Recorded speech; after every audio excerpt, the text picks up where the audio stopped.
welcome back. This is Kay, and I'm not sure if you're familiar with my channel. There are a variety of things that I do here, but if you want to take a look around, you will see that I do crochet, and I'm going to be leaning a bit more into that. Today, what I wanted to do is just a little quick video showing some of the basic items that you may need as a beginner crocheter, okay? So, first, it's going to be, of course, yarn. There's all types of yarn. There are all different types of thicknesses and different materials. One of the most popular and probably less expensive is going, or least expensive, is going to be acrylic yarn that you can find most anywhere for all types of items, honestly.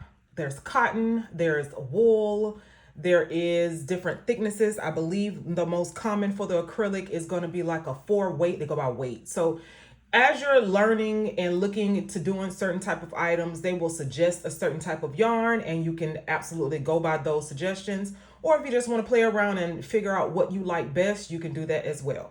But definitely get you some yarn, and don't go buy a whole lot. If you are just starting your crochet journey, you probably want to just get a couple of what they're called skeins, by the way. Get a couple of skeins of yarn, and just practice. I definitely don't need a whole lot of yarn when you're just getting started. Now, of course, next you're going to need crochet hooks. And I do put emphasis on hooks because a lot of people who are not aware of what crochet or knitting is, they don't know the difference. They will call these needles. These are hooks. They are definitely sold one by one. There is a like singular, I'm sorry. You can buy them just a single size. They range, they're very small, like for very thin yarn. For super jumbo yarn, that's a 25 millimeter. You're going to see I don't know if you can see that, the MM.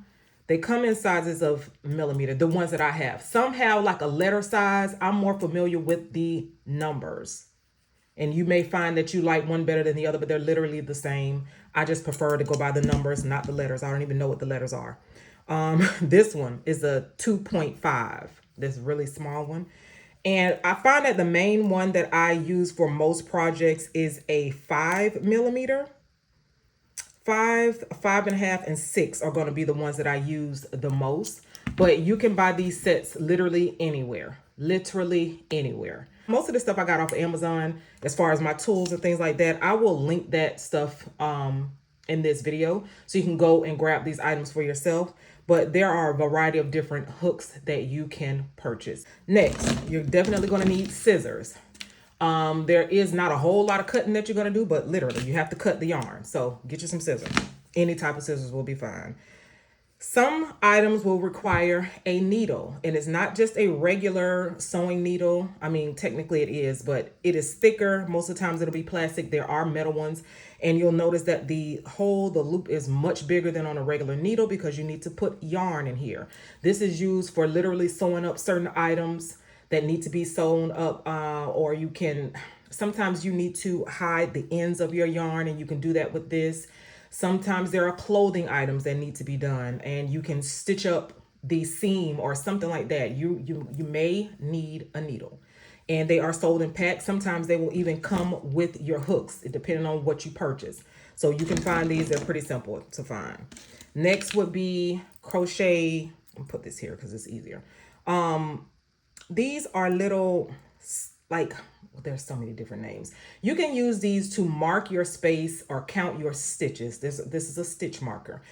Counting is very important when you are crocheting. You can throw off your whole design if a pattern calls for a certain amount of stitches in a row, and you throw it off, and now you're off, and you miscount or anything. It'll throw off your whole project. You have to unravel it. So stitch markers are important. It can help you keep track of where you are in your rows, in your stitches. Get you some of these, and you can, again, they're pretty inexpensive. You can buy a whole pack of them. It's a lot more. I just left the box upstairs, but I just wanted to show you may need these.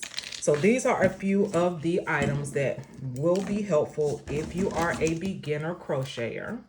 And again, these I believe I can link these. Just look in the video. If I find the link, I'm going to add it there.